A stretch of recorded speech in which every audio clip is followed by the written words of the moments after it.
میشه بدون هیچی شروع کرد یا نه؟ یا هیچی آقا راجع به پلن صحبت کردیم درسته؟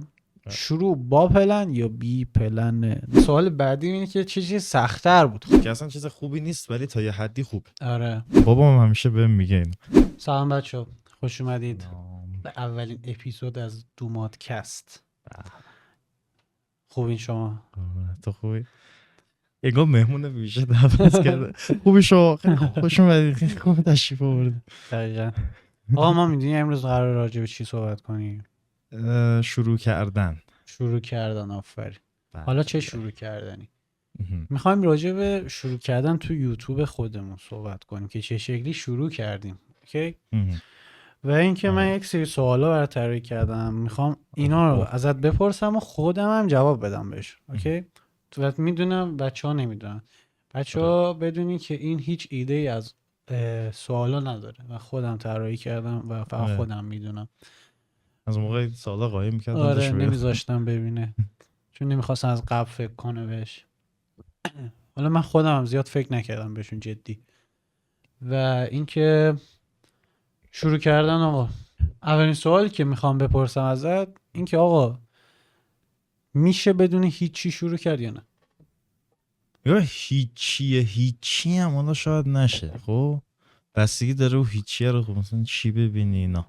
مثلا ما خودمون یکم خب طول دادیم برای هم شروع کردن و اینا، خیلی طول دادیم. آره. یکم که نه، یکم حالا برمیگرده به اون که میخوایم با تجهیزات شروع کنی و اون طرز فکره و به حساب کمالگرایی به اون آدم مربوط میشه که اصلا چیز خوبی نیست ولی تا یه حدی خوبه. آره تا یه حدی خوبه چون میتونی مثلا حداقل از یه حدی بهتر. میدونی چرا؟ حتی ما هم ببخشید واسه حرفت، حتی ما هم حد اون یکم زیاده. یکم زیاد. بذار یه چیزی بهت بگم. قدیم اینجوری بود که آقا شما هیچی نداشتی، فقط یک دونه دوربین داشتی و اینا میتونستی تو یوتیوب موفق بشی. ولی الان به یه حدی رسیده، یوتیوب به حدی رسیده که باید یکم زحمت بکشی اولش. آره دقیقا همین شکلیه. آره اصلا فرق کرده این موضوع. مثلا یک من نمونه مثلا همین که میگی، یه ویدیو دیدم مال مثلا ژیمناستیک و پرشای آکروباتیک هستش، میرن واسه ژیمناستیک و اینا. حالا نمیدونم هم ژیمناستیک میشه اسمش چی میشه. خلاصه بعد نشون داد مال 1900 مثلا 40 و اینا، قدیما شما اوایل. حالا خیلی قدیم‌تر هم شاید بود، سالش یادم نیست. حالا خلاصه بعد مثلا امسال نشون داد. اون یکی چیکار کرد؟ یه پرش معمولی زد، مثلا اینجوری پرید اینجا. ولی الان چی شده؟ الان پرش میزنن دقیقا همین شکلیه. به هر حال پیشرفت میکنه. آره دیگه. چون مخاطبا دیگه اونا براشون قدیمی شده، یه چیز جدید میخوان. به نظر من برای شروع کردن فقط باید شروع کنی، یعنی هیچی هم نداشته باشی. به نظر من میشه دیگه. هیچی نداشتن همون یه گوشی رو داریم. آره هم اون گوشی همون یه کمه که میگم. نمیگم هیچی برای همین گفتم. هیچی همونه دیگه. هیچی دیگه نمیشه ولی تو الان هیچی. آره تو الان گوشی داری، هیچی نداری ولی گوشی رو داری. تو اگه میخوای سبک ولاگ تور بذاری گوشی رو داری. فقط ایده تو ذهنت، یعنی مغزه هم باید داشته باشی. اون مغزه خیلی مهمه که چی جوری شروع کنی یا چه کاری رو بکنی. و اینکه برای کسی که مثلا من خودم گیم پلی میذارم دیگه توی یه چنل دیگه، چنل خودم، اونجا من چجوری شروع کردم؟ اینجوری که فقط حتی میکروفون نداشتم اون موقع، دوربین نداشتم، با گوشیم صدامو رکورد میکردم، با با بعضی از نرم افزارا تو هم کامپیوترم بازیمو رکورد میکردم. چیز ساده ای، یعنی باز فقط مثلا میگفتم، مثلا بازی رو شروع میکردم میگفتم 1 2 3 توی صدارم تنظیم میکردم. یعنی برای یوتیوب اگه بخواین یوتیوب رو شروع کنین 2 تا چیز مهمه. یکی این که ادیت بلد باشی، یکی این که مغزشو داشته باشی، خلاقیتشو داشته باشی در اصل. خب همین. این یعنی هیچی نداری تو در اصل، اون اول هیچی نداری ولی اینا رو داری. اینا هیچی نیست، این یک چیزی هست، یه چیزی دارید که طبیعتا و میتونی باشون شروع کنی. من خودم مثلا زمانی من 4-5 سال پیش مثلا تو هم اینستاگرام یوتیوبی نوشید ویدیو میذاشتم. اولی مثلا اینستاگرام کلیپ داب اسمش درست میکردم. اینا خیلی قدیمی، قضیه مثلا 2019 20 اینا. بعد خلاصه که حالا بعدش رفتم مثلا یوتیوب آپرات هم یه سری ویدیو گذاشتم و اینها، ولی مثلا اون موقع یکم حرف دور و بر متاسفانه رو تاثیر گذاشت. حالا به این که آره. به اینم میرسیم که چرا ول کردی، به خاطر چی، حالا میرسیم جلوتر و بهتون میگم اون لحظه. آره. یه چیزی بگم، کلامو سرم نکردم ولی اشکال نداره. میخوای از اینجا سرم کنم؟ نه از اینجا سرم اصلا سرت نکن، کلا سرم تو نکن. پادکست خوبه. آره اوکی خلاص. آقا سوال بعدیم که دارم، به نظر چجوری میتونیم یوتیوب رو شروع کنیم برای مخاطب اگه بخواد ببینه؟ خب نگاه، منی که تکی شروع نکردم، مثلا با امین با هم شروع کردیم، به کسایی که میخوان 2 نفره شروع کنن میگم مثلا چجوری و اینا، چون فرق داره کاملا. تکی کاملا کارت بستگی به خودت داره، خیلی سخت داره. الان مثلا میگم از یه طرف هم راحت تره، از یه طرفی راحت تره. آره از این نظر که خودتی و خودت آره فکر خودته، خودت. ولی خود 2 نفره آسونی خودش داره، سختی آره خودش هم داره. مثلا سختی فکری، مثلا طرز فکرامون یکم متفاوته. راحتیش اینه که داشت. تو مثلا بخوای به یه چیز برسی سریعتر میرسی، مثلا بخوای یه چیزی بگیری چون پولاتو میذاری رو هم. آره این هم هست. آره ولی باز از اون طرف هم شریکی مثلا یه سری حساب راحتی خودشو داره و اینا، و خب باید مثلا آدمی هم که باهاش کسی میخواد کار کنه دیگه، مثل من و امین مثلا باید خیلی رفیق باشین و خیلی تقریبا همو بشناسین دیگه که چجوری و چه زمینه‌های بلدین. و یک سوال دارم. آره چی شد که یهو به فکرمون رسید و یوتیوب شروع کردیم آقا؟ خیلی جالب داستانش و کوتاه. خیلی کوتاه. یه روز من ما تو دانشگاه با هم آشنا شدیم. آره ما تو دانشگاه شدیم، رفیق شدیم. بعد تو پارک دانشگاه بودیم، گفتم میخوام چنل ریاکشن بزنیم، با هم بزنیم. آره من گفتم باشه بزنیم. بعد اونم گفتش پادکست هم بزنیم. پادکست ایده امین بود، ریاکشن ایده من. آره و خب خلاصه الان جفتشو زدیم. ریاکشن هم حالا یه هفته تمام میشه داریم ویدیو میذاریم، و پادکست هم که پادکست هم که این اولین اپیزودشه. آره ببینیم چی پیش میاد. فکر میکنی آینده این چنل های یوتیوب ما چیه؟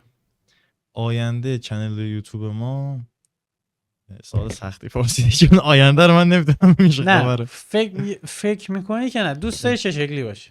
آها. هم دوست داری هم فکر میکنی، هم دوست داری هم فکر میکنی. ببین فکر میکنی واقعا هیچ ایده ای ندارم، نمیدونم ولی ما پشت کارمون همینجور مرتب با نظم داریم کار میکنیم، 100% جواب میگیریم. آره این شکی نیست. میخواستم به همینم برسم که گفتی چرا ول کردی و اینا، میخواستم اینو بگم. آره آقا شما یک چیز رو شروع میکنی ادامش بده.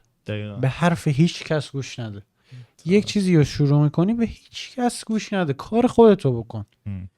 وقتی تو پشت کار داشته باشی، تلاش بکنی، نه که مثلا میگم یک ویدیو در هفته میذارم تخمم نیست ویو بخوره ویو نخوره یا اصلا برش تلاشی نکنم. تو باید برش تلاش کنی. پشت کار چیه؟ پشت کار با تلاش فرق میکنه که اون تلاش تو هی ادامه بدی، هی پیشرفتش بدی، هی جذبش بشی، هی دوست داشته باشی بهتر بشی توش. اون پشت کار است و تلاش بکنی که خیلی بهتر بشی. این قضیه اینه. ولی من میدونی آینده چنلامونو چی میبینم؟ آیندهش اگر به شرطی که پشت کار داشته باشیم، یعنی که داریم. واقعا این هفته خیلی زحمت کشیدیم، واقعا اولین هفته بود سختی های خودشو داشت.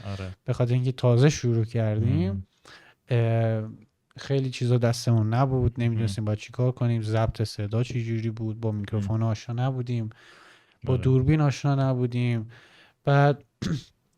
بعد ادیتاش، حالا چون ادیتا اینا خودم میزنم، آره اینو من اینجوری ادیت نزده بودم، مثلا هیچ ایده ای نداشتم، ولی خب دیدم خیلی راحت تر از این ادیت دادن یه گیم پلی. خب چون نه تنظیم لازمه روش اجرا بکنی نه هیچ. و اینکه آینده چنل خودمونو، یعنی چنل‌های خودمونو توی این میبینم که اگه پشت کار داشته باشیم، پله پله 100% چی بهش میگن؟ پله ها رو ترقی، نه یه چیز دیگه، چیکه چی؟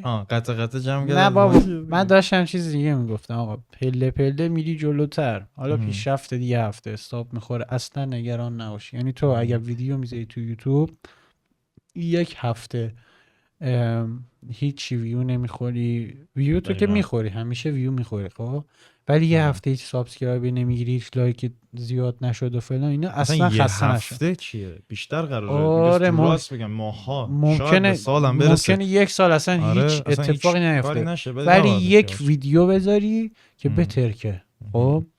و اینو بهت بگم بالای 100 تا ویدیو باید بذاری تا یوتیوب، 100 تا ویدیو درست درمون و اینکه پشت سر هم که تا یوتیوب به خودش مثلا بگه که اوکی اینا دارن زحمت میکشن پس اینا باید دیده بشن. دقیقا همینجوری الگوریتمش این شکلیه. یعنی شما هر روز اگر ویدیو میذاری، هفته دیگه یه روزو نذاشتی دیگه نه که خراب شده باشه، ولی یوتیوب مثل کاره دیگه، مثل جوری که میری سر کار باید سر تایم کار کنی، سر تایم یه روتینی داره دیگه. ما الان مرتب داریم مثلا با هم ویدیوهامون رو میذاریم و اینا، مثلا اون روز فقط یه روز بود که من یه کاری برام پیش اومد یک کم برنامه، ولی بازم اگر دیگه بازم کارمون کردیم.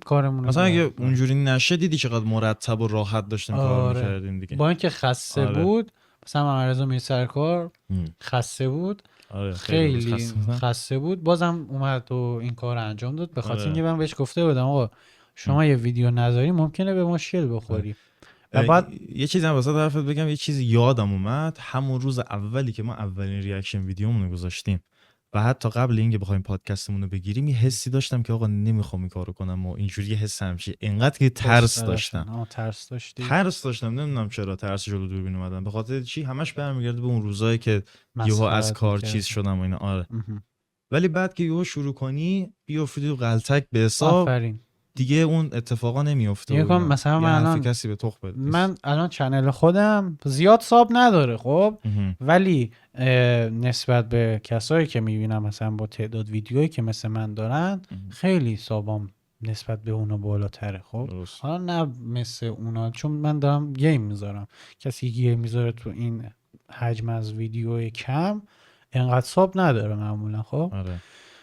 و اینکه داشتم اینو میگفتم که من هیچ موقع خسته نشدم از کارم. میدونی از چی انرژی میگرفتم؟ از چی میدونستی انرژی میگرفتم؟ مثلا ویدیو داشتم با رفیقام بودم، رفیقام میومدن کامنت میذاشتن یا بهم میگفتن خیلی حال کردیم و فلان اینا.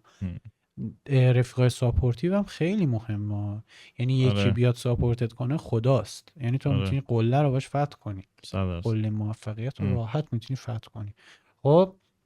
و اینکه ما الان میبینی 2 نفریم خودمون مثلا واقعا چیزی بگم دلیل ساپورتیو همین بود، خدا شاهده راست میگم، واقعا اینو دارم میگم، چون همون روز مثلا من جدی حسی داشتم که آقا نکنی کارو فلان اینجوری بودم، ولی نشستیم ضبط کردیم اولین ویدیو رو، ولی با دومین ویدیو بریم ببینید فرقش رو میفهمید. حالا دومی نه سومی، حتی دومی هم دقیقاً 1 ساعت بعدش بود، نیم ساعت بعدش 1 ساعت نه فکر کنم دقیقاً 1 رو بعدش بود، دقیقاً بعد همون ویدیو پشت ویدیو ضبطش کردیم یهو میبینی که راحت شدم. حالا منظورم از ساپورتیو بودن اینی که انرژی میگیری، حالا جلوتر که بری وقتی یه ویدیو میذاری فقط خودتی و رفیقات، 2 ویدیو میذاری هنوزم خودتی و رفیقات، بعد 10مین ویدیو 10مین ویدیو یکی پیدا میشه که برات کامنت بذاره یا لایک کنه، یکی ثابت میکنه کامنت میذاره او من خندیدم مثلا با این قضیه، با این تیکه خندیدم حال کردم به قول تو. خب اون انرژی میگه، واقعا دارم جدی میگم خیلی حال میده. حتی کامنت هیت، من اولین کامنت هیت هم گرفتم، هیت نبود یه جوری مثلا گفت اسکی رفتی مثلا از رو پوتک، من اصلا نمیدونستم پوتک همچین ویدیو بازی گذاشته خب. بعد گفتم خب اول مثلا داشتم توضیح میدادم فلان اینا، بعد گفتم اصلا بذار فکر کنم من اسکی رفتم. بعدش می‌بینی چی نوشتم که آقا بازی جدید اومده چیکار کنم، بازی نکنم چون پوتک رفته مثلا. اینجوری نیستش دیگه. حتی من با اونم حال کردم خاطر اینکه پایینترش نوشته بود ولی بازم دمت گرم فلان اینا اینجوری نوشته بود خب، ولی یه تیکه هیتی بود چون واقعا هیچ ربطی نداره. بعضی از آدما در کل میخوان یکم پاچه بگیرن، مثلا تو کارتو حالا میدونم چی میگی، ولی مثلا ویدیو میبینه همه چی اوکی، یک نکته یه بگه که این فلان نیست. خب نمیدونن که مثلا خودت اون لحظه چه سختی داری میکشی، فقط کافی خودشون شروع کنن. بعضی از آدما هستن که فقط دوست دارن به بقیه بدی کنن. خیلی آدما زیادن. خب یک حس ته حسودی دارن تو ذهنشون که خودشون چرا اونجا نیستن. آره دقیقاً. و اینکه مثلا میخوان یک پاچه بگن ایرادی ازت بگیرن، به قول یاس تو ترک فکر کنم سرکوب بود میگه نه سرکوب نه، اسمش چی بود؟ اسم ترک شدم بیم. نه خیلی قدیمی تره. حالا هم که میگه آدما از هم که دور میشن اونجا اون ترک بود. آره همون ترک میگفت اونا که فقط میرن به دنبال حاشیه ولی وصل هدف فقط فروپاشیه ها چیه نکنه میخوای بگی فقط نه فقط. آره ببین به همین میگن حاشیه. انقدر این جمله تو سرم بود که بعد همین نکته های اینجوری رو تو اینستاگرام میدیدم یا یوتیوب میدیدم همین اومد بزنم همین بیت. دقیقاً همینه دیگه. همین بیت کافیه تو بفهمی خیلی آدما همینجوریه. خیلی ها دوست دارن دنبال اون کوچیک‌ترین اشتباه تو ان. دقیقاً همینه. آره اصلا با یه یارت بگیری. بعد یه نکته هم بگم در مورد همین موضوع. خب یه نوع دیگه‌ش هم داریم، مثلا هیت میدن، تو باید هیتر رو یه جوری ببینیش که ازش انگیزه بگیری. خب این یعنی چی؟ نمیگم فرضی، واقعا میگم. خب یک زمانی خودم زمانی قبل اینکه ورزش و اینا کار کنم رفتم دم یک باشگاهی، همون موقع باشگاه رفتنم هم ترسه رو داشتم. دقیقاً همینجوری همیشه اولش همینه، اون ترسه رو داری. آره اگه تو ترسه رو رد کنی میتونی. دقیقاً همون موقع همون ترسه رو رد که شروع کنی تمام کنی. اوکی. شروع کردن همون سخت ترین کاریه که برای کاری داری زحمت میکشی. آره. و خلاصه رفتم داخل همین باشگاه، با بابام بودم. بابام همیشه بهم میگه اینو. رفتم داخل باشگاه، این آقای مربی باشگاه اومد منو دید، گفت چیه؟ زد محکم به شکم. اینجوری یعنی اصلا همینجور خیلی چیز بود. بگم رضا اینجوری نبین، خیلی اصلا عکس بچگیشو ببینین پشماتون میریزه. بچگی نیست، چند سال پیشه، 2 سال پیش. اصلا فکر میکنم دقیقاً برای چی میگم بچگی فکر میکنم مثلا 10 سالش بوده، چون انقدر توپلی بوده. آره خیلی کوچیک‌تر بود. بعد آره خلاصه این زد به شکم. بابام اون روز داشتم سر شام صحبت می‌کردم در مورد این موضوع، گفتم که بابا یادتون مثلا اینجوری گفت ها تو مثلا، بابام خودش گفت انگیزه گرفتی از این. اینجوری بودی که رفتی جلو اینا. بعد حالا جالب اینه من خودم همین مربی باشگاهمون رو دیدم، اتفاقا کار خوبی کرد به نظر من. واقعا کار خوبه. بعضی وقتا باید حقیقت رو بشنوی، بعضی وقتا باید واقعیت رو بفهمی. آره خب بستگی روحیه طرفم داره. آره ولی خب بعضیا ناراحت میشن، بعضی ناراحت میشن، ولی سعی کنین اینجوری بشین. آره دیگه. خودتون رو درست کنین. من ناراحت مگه نمیشدم؟ من اینقدر ناراحت شدم که اینجوری شد. آفرین دیگه. سر میشی، برخورد سر میشی. آفرین. بعد خلافش شد دیگه باید بهت بر بخوره تا بتونی تا بفهمیش دیگه داستان چیه. آره و خلاص این مربیمون رو تو باشگاهمون روز دیدمش، گفتم شما مثلا نمیشناخت، نمیدونست اونم. آره خیلی تغییر کرده، نمیدونست اونم. عکس تو داری نشون بده. من دارم عکس تو نشون بده. خیلی تو پلتر بودم و عکس رو حالا بعدها نشون میدم، ولی بعدها حتما نشون میدم. بعد خیلی تو پلتر بودم و خلاصه خیلی چاق و بد تیپ بودم و الانم اگه میبینی یه کوچولو قوزه، اون موقع اینجوری بودم، مثل گوله‌ای بودم، یه چیز اینجوری بودم. خب اینجوری چاق بودم، پوزم جلو یه چیز اصلا عجیب غریب، قبقبه. آره حالا این از نظر خودم اینجوری، دلیل بر این نیست باز نه در ما سرویس کنی که این شکلی یعنی زشته، گو خوردم ول کنی. نه ولی منظور از نظر شخصی خود من خودم اینجوری میبودم زشت. من اگه خودم اونطوری میبودم مثلا من الان دوست دارم، من الان با بدن خودم دوست دارم. آره بعد مثلا من اون چاق نیستم ولی همون اضافه وزنی که دارم برام مهم نیست. آره به خاطر اینکه من اصلا تو مثلا ورزش اینجوری که مثلا رضا میگه زیاد حال نمیکنم بدنم این شکلی باشه. این شکلی دیگه هر کی یه جور دوست داره. آره هر کی یک تایپی رو دوست داره. اصلا که ورزش دوست داره مثلا دلیل نمیشه. آفرین. آره مثلا فرق. بعد آره خلاصه داشتم میگفتم این مربیمون رو دیدم و اصلا اینکه نشناخت که هیچ، و گفتم من اینطوری نه، اصلا قضیه رم یادش نمیومد، اصلا باورش نمیشد. گفتی بهش زدی گفتم که من اینجوری بودم و آره اینطوری زدی به شکمم و اینا که گفتی خب تو مثلا خیلی کار داری و هم چیزی بهم گفت. بعد منظور الان اینجوری بعد گفتش دمت گرم الان خیلی پیشرفت کردی و اینا. منظور اون همه اون زمان فک و فامیلم شوخی میکردم میزدم به شکمم. آره. خودم هم حتی گرگوداری با خودم شوخی میکردم ولی واقعا ناراحت میشدم، روانی میشدم. یعنی اینکه مثلا نبینن چیز دارم، چی میگن، ضعف دارم، اینا نمیخواستم ضعف رو نشون بدم. بعد خلاصه واقعا درون داغون میشدم. بعد خلاصه بعد داغون بشی تا ساخته بشی. کردی و ساختی. میگن وقتی میری تو باشگاه وزنه میزنی و عضله‌ها رو خسته میکنی، له میکنی، داغون میکنی، بعد میری با مثلا غذا خوردن تکمیلش میکنی. اینم دقیقاً همینجوریه. انقدر هیت میخوری داغون میشی، بعد اون خوبه رو میشنوی. آره. اگه یه روزی خوب شی، آره خوبه رو جایگزین کنی، خوب میشی. آره خلاص. آره و به خاطر این بود که تونست شروع کنه واقعا. آره. یعنی اگر کسی بهش چیزی نمیگفت شروع نمی‌کرد هیچ موقع دیگه. یعنی اگه میگفتن عجب توپلی گولی هستی، خب هیچ موقع به این بدن نمیرسیدی دیگه. آره. خب نه برای بعضی دوباره اینو میگم، ما برای بعضی اون توپلی گوگلی بودن اصلا چیز نیست، خیلی هم اوکی ام میگه. خب دیگه مثل خودم من مثلا دوست دارم من برام خوشایند نبود اصلا. آره. مثلا یه جوری میشدم. آره. وقتی آقا بخوایم یه چیزی رو شروع کنیم چی جوری شروع کنیم؟ این هم حالا لابلای حرفا حالا گفتیم. آره این تقریبا گفتم، نباسیم گفتم، ولی خب سوالا رو من نمیدونم دیگه، برای همین خب اشکال نداره تو نمیدونستی این آره. حالا دوباره میگم یکم کامل‌ترم میگم این سری. خب این که باید به حساب هر جوری شده اون حسایی که اگه یه وقت مسخرم کنن و اگه یه وقت اینجوری شه همه رو باید بذاری کنار بشه بسار بشه. آره همه رو باید بذاری کنار و مهمترینش که هنوزم ما خودمون جفتمون داریم، کمالگرایی تا حد امکان کمترش کنین. از همه مهمتر اینه به نظر من. این خیلی مهمه، چون اگه کمالگرایی کم بشه ترسر یه کارش میشه کرد. من کمالگرا نیستم، دوست دارم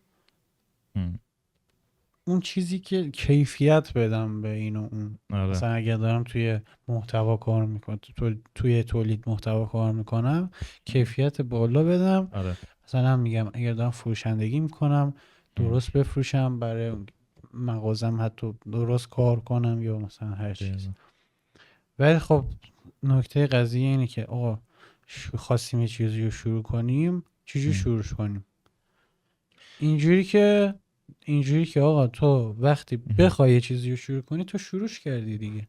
آره. تو شروع کردی به فکر کردن راجع به یک مسئله ای. این خودش اول قضیه است. آره. مثلا میگم تو دوست داری یه مغازه بزنی، چجوری مغازه بزنم؟ مثلا میری سری مثلا فکر میکنی که یه هفته مثلا فکر میکنی که اسم مغازه‌مو چی بذارم. مهمترین نکته برنامه‌ریزی هم خیلی مهمه. آفرین من همینو می‌خواستم. برنامه‌ریزی خیلی مهمه.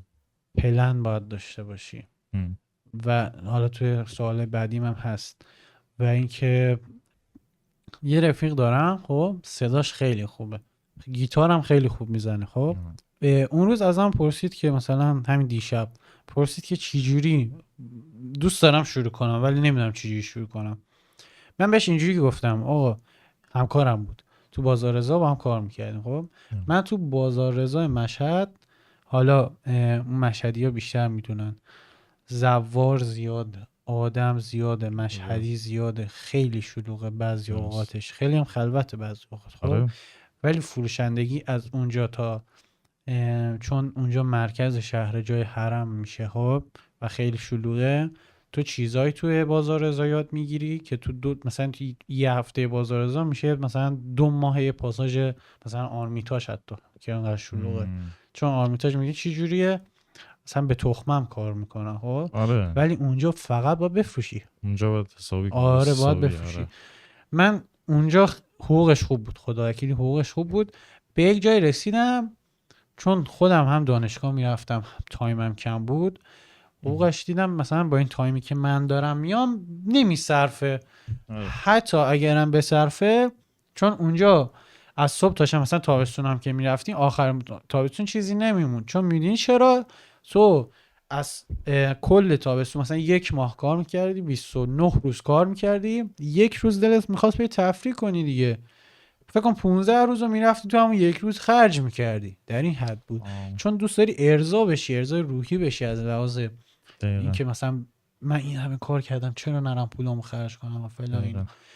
ولی من یه چیزی بهش گفتم، مثلا اون میره مثلا پولاش جمع میکنه میره یک گوشی مدل بالاتر میخره، بهش گفتم نیا کن تو این همه پول جمع کردی رفتی یه گوشی جدید خریدی به دردت هم نمیخوره، آخه کاری نمیکنی. مثلا گوشی قبلیش هم خوب بود، رفته مثلا یه مدل بالاتر گرفته. بهش گفتم آقا همین پولایی که میاد خرج اینجور چیزا میکنی، همینو برو مثلا چه میدونم چقدر، نمیدونم چقدر استودیو مثلا بخوای بری یا همین بخونی یا ضبط کنی، هم ضبط کنی هم میکس و مستر کنی هم بعد بیت بزن، نمیدونم چقدر، ولی دیگه 5 تومن شاید بشه دیگه. اصلا بگو 10 میلیون 20 میلیون اصلا 20 میلیون مثلا این همه پول خرج کردی برای گوشیت، مثلا 20 میلیون میذاشتی رو چیزی که دوست داری بری. مثلا از سر کار بودم. بچه‌ها کسایی که زیر سن 18 سالگی هستین اگه صدای منو دارین منو میبینین، یه چیزی بهتون بگم. 18 سالگی که میرسین، بین مخصوصا پسرها خیلی این حرف من میفهمن، اونایی که بالا 18 سالن درک میکنن این قضیه رو. سربازی یا درس یا کار، این سه تاست. دقیقا همین سه تاست، هیچی نمیمونه براتون. خب و تو اینجا گیر میکنی.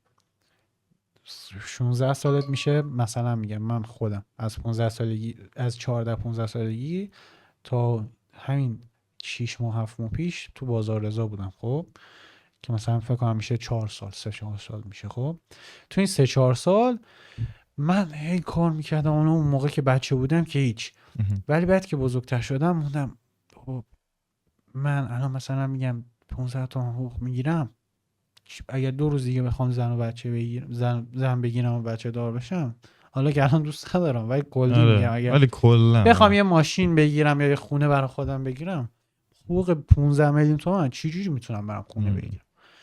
بعد این فکر من تو زنم، درس بخونم حداقل مهندسی چیزی بشم. مهندس بشم حقوقش مثلا میشه 30-40 تومان.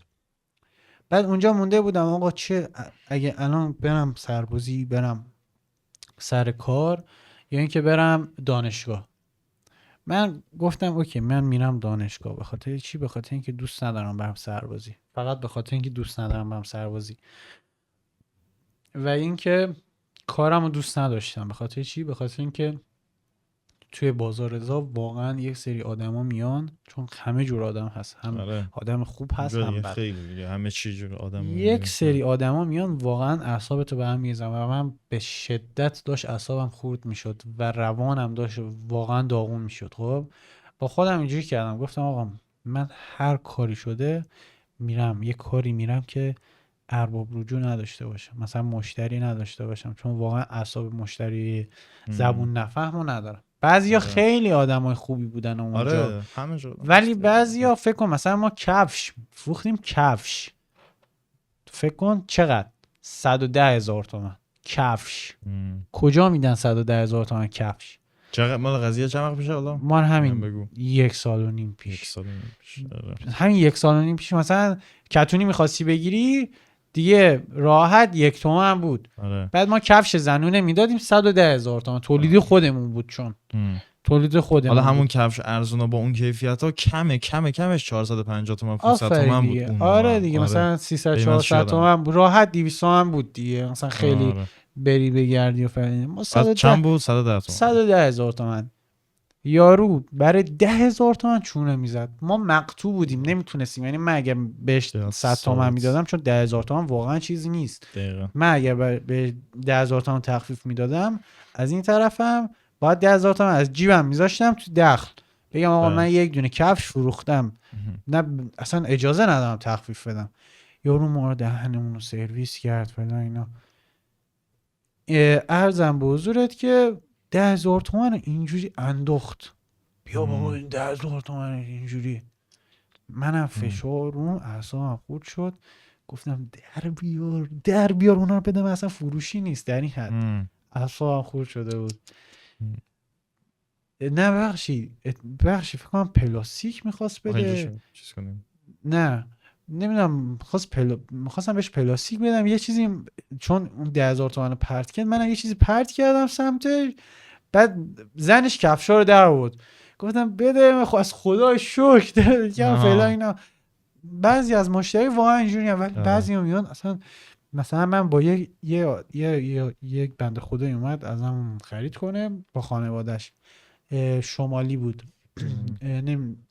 نکاح اسم اونجاشون، نمیدونم شهر روستاست، فکر کنم رد شده مثلا از جاش، نمیدونم شهر یا روستاست، نرفتم. یک شهره میگفتش آقا من بچه نکاحم، اسمشم امین بود اسم اونم. بعد خیلی با من حال کرده بود، چون مثلا چون من فروشندم باید خوش زبون باشم، خوش برخورد باشم، اون حال کرده بود. گفت اینجوری کرد شماره‌مو بزن. هر موقع اومدی شمال فقط به خودم زنگ میزنی. خب آدم مشتی ها. بعد حالا بنده خدا شغلش یه چیزی بود که نمیتونم بگم کی؟ ساقی بود. حالا ولش کن میگم. بعد گفت شماره‌مو بزن، هر موقع دلت خواست به من زنگ بزن، هر چی خواستی. هر چی میخواست چیزی میخواسته بده. نه خب آخه چیز بود دیگه، مثلا شراب یه عرقی چیزی بود دیگه، مثلا برای خاصی پارتی چیزی بگیری و فلان اینا. بعد من انقدر با یارو حال کردم و خوش شخصیت و خوش برخورد داره، حتی با اینکه ساقی بود. یعنی کدوم آدمی فکر میکنه ساقی همچی آدمی باشه؟ خیلی مهربون، خانواده دوست. یعنی اصلا خانواده دوست در یه زنش از یه چیزی رو نگاه میکرد، ساقی گرم، زنش یه چیزی رو نگاه میکرد میگفت بده بهش. من میدادم پاش کنه، همونو میذاشتم پلاستیک. یعنی فقط کافی بود نگاه کنه. مثل که سودش زیاده.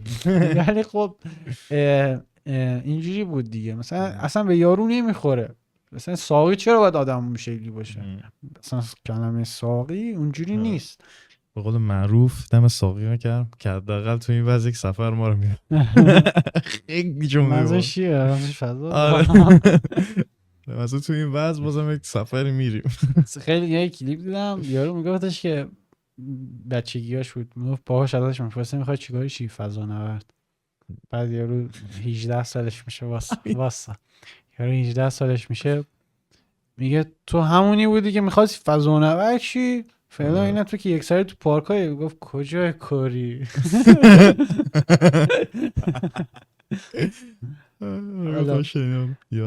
خلاصه آقا بگذاریم از این چیزا. شروع کردن من برای من چه شکلی بود؟ من آقا تو فکر رفتم خب چه کاری بیشتر از همه دوست دارم؟ چه کاری که لذت ببرم. منظورم از کار فقط شغل نیست، هر کاری. مثلا یکی خوانندگی دوست داره، یکی نمیدونم اصلا مثلا نقاشی دوست داره. با هر کاری که بخوای بکنی میتونی شغلش هم بسازی. یا مثلا من خیلی بازی کردن رو دوست داشتم، خدا وکیلی، و خندوندن مردم. نمیدونم میدونی یا من آدم فانیم. اینجوری که بازار دوست داری. آره من بعد اینجوری بودم که خب مثلا صاحبکارم هم میگفت من اگه جاد بودم میرفتم دنبال علاقه. خب علاقه من چی بود؟ گیم. یکم فکر کردم خب برای چی نرم یه چنل یوتیوب بزنم. بعد من فکر کن میرفتم سر کار، دانشگاه میرفتم، واقعا دیگه مغزم نمیکشید. یعنی اصلا میخواستم یک دونه ویدیو بذارم نمیکشید، ولی ویدیو شورت میذاشتم. اون زمان. بعد آقا از کارم اومدم بیرون دیگه، گفتم آقا شما بخیر و ما به سلامت. دیگه من تصمیم گرفتم که یه کاری رو چیز کنم و شروعش کردم.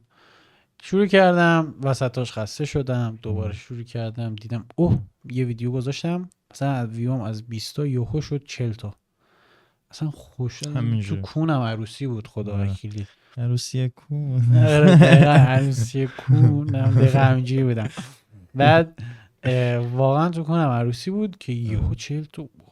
چقدر خفن، 2 برابر شده دیگه. 2 برابر. بعد آجی همینجوری گذاشتم یه ویدیو گذاشتم شاید باور نشید. فکر کن پنجشنبه شب گذاشتم، جمعه صبح که بیدار شدم دیدم 52 تا ویو خورده. اصلا عجیب غریب بود توی 6-7 ساعت. اونم شب مثلا ببینید چقدر مثلا اون شب بیدار بودن همه که مثلا اومدن 52 نفر ویدیو منی که مثلا پیدا نمیشه رو دیدن. همینجوری رفت بالا، ویو رفت بالا، 150 تا 160 تا هی اومد پایین، مثلا 20 تا 10 تا هی داشت میاد پایین‌تر. نه جدی میگم کم و زیادی داره. سابام رسید به 95 فکر کنم، 95 یا 7. از 97 3 تا کم داشتم به 100 برسم. خیلی دوست داشتم اون 100 رو ببینم. مگه ساب میکردن؟ هیچی پیدا نمیشد. هی هر هفته ویدیو میذاشم نمیرسید. بعد دیگه اصلا خسته شدم حاجی، حالم گرفته شده بود، خدا وکیلی. عرضم به حضورت بعد من یه هفته رفتم مسافرت، بعد تا 1 ماه بعدش نذاشتم هیچی ویدیو، اصلا خسته شده بودم. بعد دیگه هیچی دیگه عزممو جزم کردم، یه ویدیو گذاشتم. 97 یا شد 100 تا 102 تا. همینجوری. بعد همینجوری رفتم بالا تا 116 تا که همین یک ماه پیش بود. 2 هفته بود 116 مونده بودم، یا 2 هفته یا 1 هفته بود که 116 مونده بودم. هیچی نمیرفت بالا، اصلا خورد. ولی بازم چون افتاده بودم تو روتینش که هم دوشنبه ویدیو بذار هم پنجشنبه ویدیو بذار و خیلی خوب داشت بهم حال میداد، همون ویدیو ساختنه بهم حال میداد با اینکه هیچ کی نمیدید. مسیرش خیلی برات جذابه. آره مسیرش دقیقاً برای من همینطوری دارم. آره مسیرش جذابه. اون بازی کردنه اصلا برام مهم نبود کسی میبینه یا نمیبینه. آره. اگه ببینه که چه بهتر، ولی اگر ندیدم اشکال نداره. من ناراحت نمیشم. کار خودم رو ادامه میدم. همینجوری دیشب دیدی چه اتفاقی افتاد. آره. من فکر کنم مثلا یه ویدیو گذاشتم دوشنبه، همین دوشنبه این هفته، الان پنجشنبه است، دوشنبه ویدیو گذاشتم 116 تا هم شد 121. یک شورت گذاشتم شد 126 تا. بعد اون شورت دیشب نگاه کردم فکر کنم مثلا سه شنبه شدم 126 تا. چهارشنبه شورت رو نگاه کردم، ببخشید 116 تام دوشنبه که نه، سه شنبه شده بود 121 که من یک ویدیو شورت ضبط کردم تو همون ویدیو 121. اون ویدیو شورت اونجا همون روز یعنی چهارشنبه، آره چهارشنبه شد 125 تا. آقا من ویدیو شورت رو که گذاشتم روز اول مثلا همون 2-3 تا رو گرفت. آقا من دیشب نگاه کردم دیدم 137 تام یا ابوالفضل توی یه هفته 20 تا صبح. خیلیه اصلا ریخته بود. من پشمام اسنپ گرفته بودن، خودم اینجا بودم. یعنی اصلا رفته بودم پیش رفیقام تو بازار، بلند شدم داد زدم. گفتم پشمام اینجوری بلند شدم تو پشمام.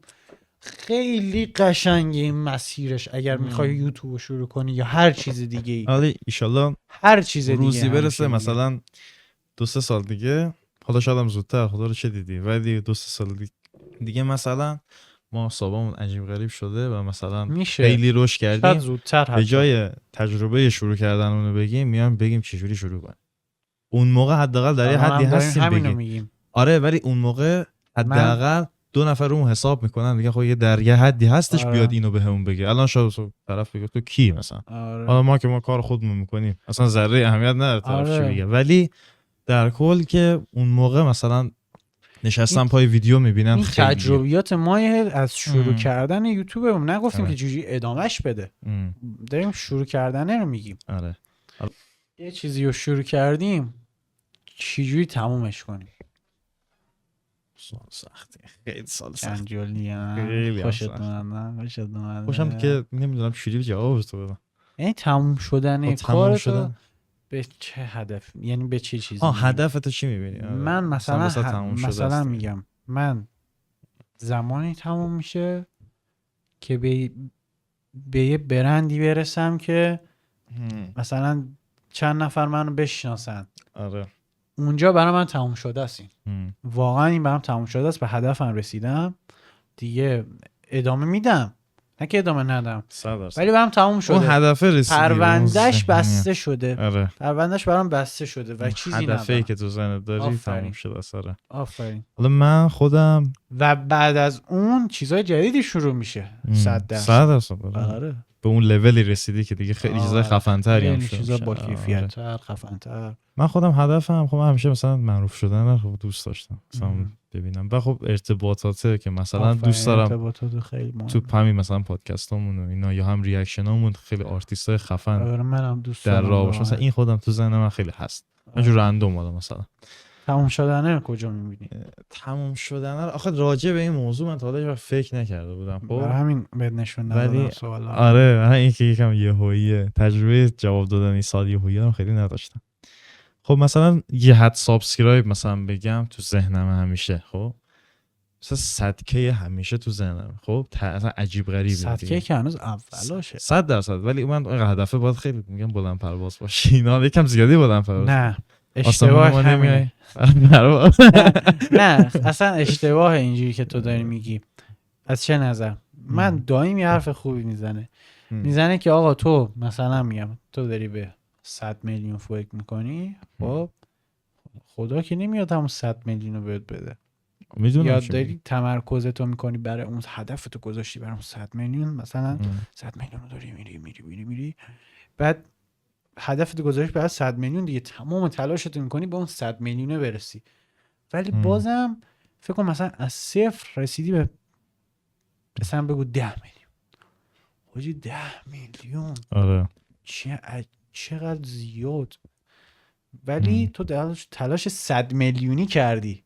آره تلاش 10 میلیونی میکردی به 10 میلیون نمیرسیدی. 100%. اینو دارم میگم، منظورم فهمید چیه؟ آره تو الان میگی من 100,000 نفر هدف کوچیکمه، اشتباهت اینه، تو داری تلاش 100,000 نفری میکنی. ولی اگه بگی 1 میلیون نفر تلاش 1 میلیونی میکنی، منظورم آره گرفتم چی میگی. آره این شکلیه. برای همین میگن هدفتو بذار اون بالای، یا بهش میرسی یا به یه چیز خفن‌تر از اون هدف کوچیک میرسی. آره دقیقاً هم همینه یه اصلا کائناتی همینه. خب مثلا این تصویر حالا چیزی کاملا دلی میگم تو ذهنم بود، مثلا یه روزی لوح 100 کیه رو مثلا یه جا قاب کنیم. این خیلی مثلا من لوح اون این مثلا خیلی که تو ذهنمه. یه لوحی هست که مثلا همیشه برات میسازن، یعنی مثلا میگی که مثلا آره. دوماتو بساز برای اون، برای لوح نمیدونم 200 میلیونیه یا 300 میلیونیه چیه، 50 میلیون کمترینشه. 50 میلیون کمترینشه. آره اون مثلا اون خیلی تو ذهنمه، ولی واقعا مثلا یکم دیگه واقعا بخوای واقعیت رو روشی، مثلا ما خب چون از نظر تحریمی و سابسکرایبی میگم مثلا سابسکرایبمون میدونی میتونی چیکار کنی، خیلی کم داره، خیلی راه است که این کارو بکنی. میتونی ساب تایتل انگلیسی بذاری. آره نه خب من همینو دارم میگم، مثلا همین فارسی خب واقعا نشدنیه. فارسی میتونی همین ویدیو رو به انگلیسی بذاری، چیز نیست. یه ورژن میذاری فارسی، یه ورژن میذاری انگلیسی، چه اشکال داره مگه؟ آره درست میگی. نه منظور چیزی دارم میگم، نه مثلا نشدن نداره، نشدن آره اون جوری که میگه شاید آره اون جوری که میگی میشه واقعا، ولی خب مثلا فارسی به حال شده دیگه. فارسی رو به خیال شو اصلا. من فارسی دارم فارسی بنداز دور اصلا مهم نیست، به هر حال بازم اون هدفت رسیدی. آره ما الان راجع به شروع کردن و تموم کردن صحبت کردیم، درسته؟ درست. حرفی چیزی دیگه نداری؟ نه دیگه. وسطاش چی؟ وسطای کار پشت کار دیگه، همون جاهایی که باید حسابی دیگه پای کار، همونجاست که خسته میشی. آره دیگه همون پشت کارو میگم داشته باش. همونجاست که به گاه میری قشنگ. آره. به معنی کلمه، به معنی واقعی کلمه. مثلا یه جوری میشه میخوای جواب بزنی، خب من دارم کار میکنم، بری چی جواب نمیگم. آره. عقلت کم میشه، ولی مثلا به اون نمیرسه، اون هدفی که میخوام نمیرسم. ولی وسطاش واقعا خسته میشی، زده میشی. نه که خسته بشی، زده میشی، یعنی حالت به هم میخوره از اون کاری که داره میکنی. درست. یا مثلا نمیدونم دیگه پشیمون میشی بعضی اوقات، ولی این موقعیه که شباست دیگه، معمولا ما پسرها بعد 12 میاد سراغمون، این ستا ما رو اون موقعست. ولی صبح که بیدار میشی مثلا میبینی یکی ویدیو کامنت گذاشته، یکی لایک کرده، خوشحال میشی، میگی بس بذار ادامه بدم. من الان واقعا تو این یه هفته اخیر که الان شروع کردیم، هم ریاکشن شروع کردیم، هم پادکست رو الان داریم ضبط میکنیم، هم ویدیوهای خودم داره بهتر میشه، چون ما الان میکروفون گرفتیم با کمک بازوی آرزا. دارم ویدیو یعنی چهره خودم هم دارم ضبط میکنم، خیلی داره بهم حال میده. چون مثلا یه شورت گذاشتم 5600 نفر چهره تخمی من دیدن، اصلا باور نکردنیه. ویدیو بالا 12 هم داشتم ولی خب دیگه کسی منو نمیدید، فقط مثلا بازی کردن هم میدید. ولی الان 5000 نفر چهره من دیدن، مثلا 5000 نفر جمع شدن اینا تو رو دیدن. خیلی 5000 نفر 2 سال مثلا شاید 30 تاشون لایک کردن، ولی 5000 نفر تو رو دیدن، دیگه چی میخوای؟ مثلا میگم اگه یه کاری بکنی یارو بخنده اونجا، تو ذهنش بمونه، میری تو خیابون مثلا میگی این یارو، حالا نمیان عکس بگیرن که، ولی مثلا بازم یادشون میاد میخندن. آقا راجع به پلن صحبت کردیم، درسته؟ شروع با پلن یا بی پلن نوک نیپل تیز مثل هرم؟ یا با پلن همینجوری رو هوا چیز کنی، اگه بستگی هم کاملا داره مثلا طرف چیز میزشو داره بی برنامه هم شروع میکنه. دقیقاً بستگی داره بستگی به جرب و زد داره. آره ما به خودمون بگیم تقریبا با برنامه شروع کردیم. برنامه خیلی ولی من خودم که تنها شروع کردم اصلا بدون برنامه بود. میگم بستگی به جرب و زد داره، بستگی به و پشیمون نشدنه داره. که موقعیت هم بستگی داره. آفرین. مثلا چه شرایط چی که در آینده پشیمون نشی. با پلن میری وقتی با پلن میری جلو که تو صبر داری. من صبر نداشتم. بدون پلن فقط یه کانال یوتیوب زدم، ویدیو گذاشتم توش، ولی الان دیدی ما اصلا هیچ عجله‌ای نداشتیم. دوست کمالگرایی به قول تو دوست داشتیم همه چی بهتر. حالا موضوعشو بگم. موضوع چیزا مایک. بگو. در مورد مانکه ما اول که کارمون شروع کردیم ما حالا با هم صحبت کردیم و کلی برنامه بگو راجع به این بگو. میگیم شروع دارم از اولش بگو. حالا اینو نه. حالا دقیقاً از اولش شروع میونه کلامت. من سوال بعدی اینه که چه چیز سخت‌تر بود. حالا اینو که داری میگی بگو کدوم خب من میگم نه خب برای سوال بعدی میگم کدوم سخت‌تر بود یا نه. حتی واقعا معلوم میشه کدوم سخت‌تر. آره دیگه تعریف کن. اولش که دیگه اون موقع گفتم گفتم بیا آقا کانال یوتیوب بزنی، اونم گفت اوکی. آقا هر دومون یه مهارتایی داشتیم. اولم همین میدونستم که مثلا همین یوتیوب و اینا کار میکنه، خب مثلا آدم اوکیه برای این کار و اینا، و تو بچه‌ها هم که رفیق بودیم دیدم این خیلی این کار حالیشه و میفهمه و رفیقیم و صفا دراز بود. من هم خسته شد دراز گرد چقدر حال میده. بعد اینکه شروع اینا رو برنامه‌اش چیدیم، گفتش که بیا خونمون. و خب حالا محمد امین موقعیت اینو داشتش که یه اتاقشو ما به صورت استودیو کنیم. خب این خیلی خوب شد، خیلی برام خوب شد. و اون اومدیم خلاص برنامه چیدیم بیا بک‌گراند درست کنیم. خب و بک‌گراند حالا باز مثلا یه سری ایده دادم. اینی که اینجا می‌بینیم کارتونه. شده همه تخمی بودنش عشق منه. این یه کارتونه، شاید باورتون نشه. کارتون یخچال. یه کارتون یخچاله. دیگه چی می‌خوای دیگه؟ آقا دیگه ارزون دیگه. ولی رنگش کم گرون. حالا اون صحبت نمیگیم که مثلا 1 میلیون تومان پول رنگش شد. کسخالی کردیم خب آخر. آره یکم کسخالی کردیم. 1 میلیون تومان هم واقعا چیز نیست. واقعا چیز نیست. کوچیک‌ترین حرکت هم بکنه. بگو ظهر دهنمون سرویس شد تو گرما. تو گرما این کارتون تو چه وضعیتی من بودم. من با اسنپ از خونمون کارتون یخچال گرفتم و اینایی هم که اینطوری به صورت باریک زدیم. حالا درسته اونجوری نشده، ولی که تو ذهنمون بود نشده، ولی بازم بهتر. خیلی کم هزینه، خیلی کم. چون میخوای با هزینه درست کنی یا میری یک جفت دست حسابی میخری. من اونم بعد دیگه اینو بذار من الان بگم. آقا من رفتم نئون بگیرم، چون ما اینو طرحش رو چت جی پی تی بهمون گفت. خب و حتی دوماد و چت جی پی تی بهمون حتی کاملا حالا وسط حرفت ایدهشو داشتیم که چی می‌خواستیم، اون چیزی که تو ذهنمون بود و به چت جی پی تی دادیم برام درستش کرد سر همش. و اینکه اینو بنده عکسشو داشتم، یعنی گرافیکیشو درست کرده بودیم. من رفتم که نئون بگیرم یا بپرسم که ببینم چقدر میشه تابلو. هر جا رفتم میگفت مثلا 2-3 تومن، 3 میلیون 500 4 تومن.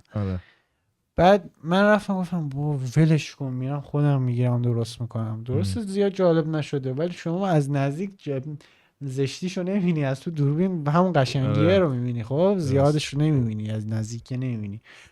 بعد یارو اینجوری کرد، آخر شب بود فکر کنم مثلا ساعت 9 شب بود، میخواست ببنده. بعد بهش میگفتم، منم نوب بودم نمیدونستم چی دارم میگم، فقط میگفتم مثلا نئون فلان. بعد نئونی که ما گرفتیم 2 برابر گرونتر از نئونای بقیه بود. به خاطر این چی؟ به خاطر اینکه کوتاه اون پشتش بخوای برش بزنی. این بنده خدا چون دید من مثلا تجربه ندارم اینو، اعصابش خورد شده بود. تو فکر کردی میتونی بری درست کنی؟ تو فکر کردی بچه بازیه؟ آره واقعا. مثلا فرداش محمد رضا رو دیدم، گفتم محمد رضا نگاه کن. آره من گفتم تا شب رو مغزش بودیم. آره گفتم نگاه کن اینو درست میکنم، میرم میزنم تو صورت میگم ببین مادر من اینو درست کردم. حالا درست جالب نیست زیاد یکم کسی 100% ولی با 300,000 تومان خیلی خوب شد دیگه. تقریبا آره یعنی 300 تومان درست فکر کردیم کنم مثلا 1/10 قیمتی که بود درستش 10 برابر قیمتو کاهش دادیم. دقیقا ببخشید 1/10 قیمت شد دیگه. 1/10 اون 3 تومنش. آره دیگه. آره اصلا شد 300,000. حالا بک‌گراند این بک‌گراند حالا کارتون یخچال که هیچ اینایی هم که می‌بینید یه چیزایی هست به اسم کارتون پلاست بود که من همش تو ذهنمون کانسپت بود که یه کارتون پلاستی هست و اینا که به حساب حالا خیلی شاید به عنوان سقف‌گازه بشناسنش. سقف‌گازهای پلاستیکی جنس تلقی داره. خیلی پارکینگ‌ها و اینا استفاده می‌کنن. اوناست. ولی اینا ورژن مختلف داره. اونا زخیم‌هاشه برای اونجاها استفاده میشه. اینا نازکاشه که برای کاردستی و اون چیزا استفاده میشه. و بعد خلاصه ما اینا رو با چسب و برش تمیز و اندازه اینقدر اون برش سخت بود، یعنی یه تیکه محمد امین دید این چند روز اینجا انگشتم اینجا دستم گنده باد کرد و ورم کرده بود اینقدر که قیچی کرد. فکر کنم مثلا یه هفته فقط قیچی کردن اینا طول کشید. آره. چون باید خیلی تمرکز می‌کنه. اصلا خیلی کار سخته. بعد یه هفته هم چسب زدنشون. باز محمد امین چسب زدنش سرویس شده بود. اصلا بیچارهش. بعد حالا این که به کنار ولی بگم یعنی کارمون جوری نبود که یکی سخت‌تر کار کنه یکی آسان‌تر باشه. جفتمون به یه اندازه داشتیم زحمت می‌کشیم و مهمش همینه. نور بالا رو می‌خوای از بگی؟ اونو بذار بچه‌ها شاید یه روز دیدنش و ایناش نشونش بدید. فعلا بدونید که نور بالا ما هم یه کار دستیه کاملا. این واقعا یک دونه سافت باکسیه که با زحمت درست شده. فقط در این حد 100,000 تومان شاید درست شده. آره با زحمت و پول ارزونی درست شده. یک سافت باکس 4 میلیون تومانی 4 میلیون تومان خیلی بیشتر این بزرگا. این خیلی بزرگه بچه‌ها. ببینینش پشماتون میریزه. این مثلا یه روز چقدر مثلا قیمتش بخواد این نگاه من دیدم که این سافت باکس ارزونای همین ابعاد مثلا اینقدی 2 تومنه. خب اون 2 تومنه. این اینقدر راحت. آره.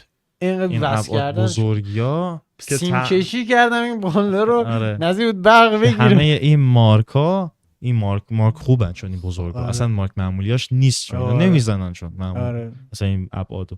و خلاصه اونها دیگه بالای 8 تومنه. خب دیگه مثلا این قیمتی 10 میلیون تومان دقیقاً ما رو با 100,000 تومان. حالا جزئیاتشو بذار باز بعداً تعریف کنیم که این خواستین دست و پختشو خواستین. آره حتما ما بهتون میگیم. بعد آره که اینا رو گفتیم و بعد از اینا این سلاطینی که اینجا می‌بینی ما یک از دلایلی که کارمون خیلی طول کشید شروعش فکر مثلا ما سر همین میکروفون کارمون توی یک ماه یا 3 ما کار اتاق جمع کردن استودیو جمع کردن و فکر و برنامه‌ریزیش یه ماه طول کشید. یک ماه نه فکر و برنامه‌ریزیش که یک ماه قبل‌تر بود. آره یکم استاپ دادیم میگیم 2 ماه. آره. ولی برای خرید میکروفون ما 3 ماه بیشتر فکر کنم طول کشید. 3 ماه طول کشید. یعنی فکر کنم 3 ماه اینجا خاک خورد. 3 ماه اینجا خاک خورد. آره. اینم اصلا دوباره مجدد برمیگردیم به کمالگرایی. خوب نیست. ما میتونستیم با یک ارزشش داشت که با کیفیت شد. ما میتونستیم با یک دونه گوشی صدامون رو ضبط کنیم ولی گفتیم وقتی میتونیم با کیفیت تر بدیم چه دیگه. ولی آره حالا خوب نیست خیلی مزخرف پیشنهادش نمیکنم. ببینید اگه میتونین همون مثلا دیگه نهایتا 3 ماه بگیریم. آره دیگه. ولی خیلی اگه طول میکشه یهو ما یه تایم بچه‌ها گفتن شما چرا شروع نمی‌کنید. دیگه فکر کردم ما تموم شده. فاک یو به کسی که فکر می‌کرد تموم شده. شروع شده تازه کجای کاری.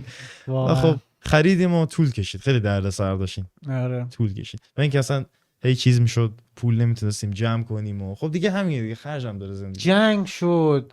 اصلا یه وضعیتی بود. من فکر کنم مثلا من یهو مسافرت برام پیش اومد یهویی گفتم باید بیای. اصلا اینجوری بود که من فکر کنم مثلا میکروفون پولشو داشتم منتظر بودم عرضا هم جمع کنه بعد جنگ شد. من گفتم مثلا یه حالت بدی داشتم مثلا ناامیدی آفرین با خودم گفتم این پولا کجا میخوام ببرم بذار برم چیزایی که نکردم و انجام بدم. بعد همون بعد مثلا باز هی بیشتر طول کشید و فلان که محمد رضا از آخر رفت سر کار. من هم اینجا خونه داری میکردم. بعد هیچی دیگه. همین دیگه. خلاصه که اینجا رسید. سخت‌ترینش به نظرت کدومه؟ سخت‌ترینش میکروفون دیگه.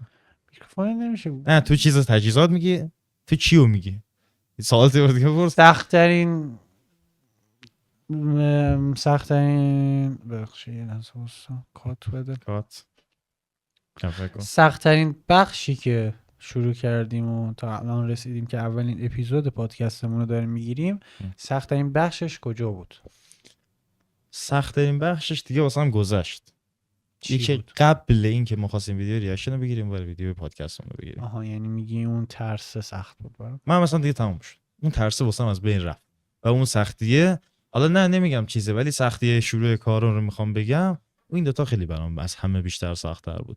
و الا مثلا همه اینو میدونن دیگه، یک میمی هم خودت بهم نشون داده که میگه وقتی میخوای بیزنس شروع کنی همه یه ذوقی دارن. خب دیگه مثلا سختی خیلی نداره شروع کردن، حال میکنی با شروع کردن. حالا وسط کاریه که کاملا سخت و پشت کار. آره یه میمی بود ازش. ولی خب مثلا همین بود دیگه، سختی خاصی نداشت. من داشتم از پروسه لذت می‌بردم. آره ولی بعدش که شروع کردی دیدی کم. اون اول دقیقاً ویدیو اول از ویدیو دوم سوم رو غلطک افتادیم. من مثلا واسه ویدیو اول کاورشو یعنی واقعا الان ترسیده بودم چی بزنم. همین الانم واسه مثلا پادکست یکم نمیدونم چیکار کنم. پادکست من میزنم. نه بزنم. نه آخه من باید با فتوشاپ درست بزنم. ها چیزی بزنم. ولی امتحانی بزنم ببینم میتونم اون چیزی که تو ذهنم رو اجرا کنم. کدومه. بعد خلاصه مثلا من کاورای الان ریاکشن رو میزنم. حتی کامنتم همه رو با گوشی هم میزنم. آره. اولا که حالا اپلیکیشنی بهش گفتم شما هم ببین. چی بود اسمش؟ پیکس آرت. آره. خیلی خوبه. خدای اپ خوبیه. بعد خلاصه قبلا خیلی کار کرده بودم و یک تایمی همون زمانی یوتیوب کار می‌کردم، با این پیکس آرت کار می‌کردم. خلاصه مثلا موقعیت این که مثلا یکم وقت داشته باشم لپتاپو باز کنم ادیت بزنم، من الان اصلا ندارم. هم دائما سر کار، منم تو سر کار وسط کار دارم این کاورا رو میزنم، مدام دارن صدام میکنن بیا این کارو کن. بعد گوشی رو خاموش میکنم، میرم کارم انجام میدم، دوباره باز میام کاور میزنم. و از همه بیشتر تایم نهار که میخوام بشینم بخورم، اون تایم خیلی رو کاور مثلا دیگه وقت میذارم. آره کاور زدن سخت نیست، ولی مثلا اینجوری میشه سخت میشه. این که مثلا حین کاری این خیلی سخت خودم. الان کار عجیبی نیست. من داشتم به این فکر می‌کردم که سخت‌ترین بخشی که برام بود چی بود؟ سخت‌ترین بخش به نظر من اون کاری نکردنم، یعنی اون 3 ماهی که اینجا خوابیده بود. خاطر اینکه من توی حالتی بودم که باید یه کاری رو شروع می‌کردم اعصابم آروم باشه. یه ترس به اضافهش میشه که نکنه یه وقت شروع نکنیم و نکنه یه وقت بیخیال شیم. این خیلی ترسه افتاد. همین چند روز پیش دیدمت اصلا یهو حالم خوب شد. گفتم وای حاجی من امین اصلا نبینم دیگه، یعنی انگار دیگه کنسل کاره. بعد این همه فکر کنم زحمت کشیدی، این همه آرزو چیندی تو ذهنت، بعد یهو خراب شد. بعد به نظرم سخت‌ترین تجربه‌ای که تو این شروع کردن بود همون 3 ماه 4 ماهی بود که کارمون خوابیده بود و هیچ کاری نکرده بودیم که جنگ شد و فلان اینا. و این بود دیگه. و حالا خلاصه الان که خدا رو شکر همه چی اوکی و داریم شروع کردیم و انشالله قوی پیش ببریمش. و اینکه سال آخر به نظر شروع کردن یک چیزی، حالا اینو فعلا صرفا راجع به یوتیوب نمیگم، به نظر شروع کردن یک چیزی آسونه یا تموم کردنش؟ این هم حالا بستگی هم داره ها، ولی معمولا اینجوریه که تو شروع کردن رو کاملا با ذوق و چیزی داری میری، ولی این که واسطی پای کارتو به حساب جا نزنی باشی تو کار به کوب پشت کار اینا، خب اون آره به وسط، خب به رو آخر، خب به اون رو آخر رسیدنه که دیگه سخت میشه دیگه، همون جای دیگه، چون تو باید اینو طی کنی که به اون آخر برسی. پس این میشه 2 تا، پس این سخت‌تره طبیعتا.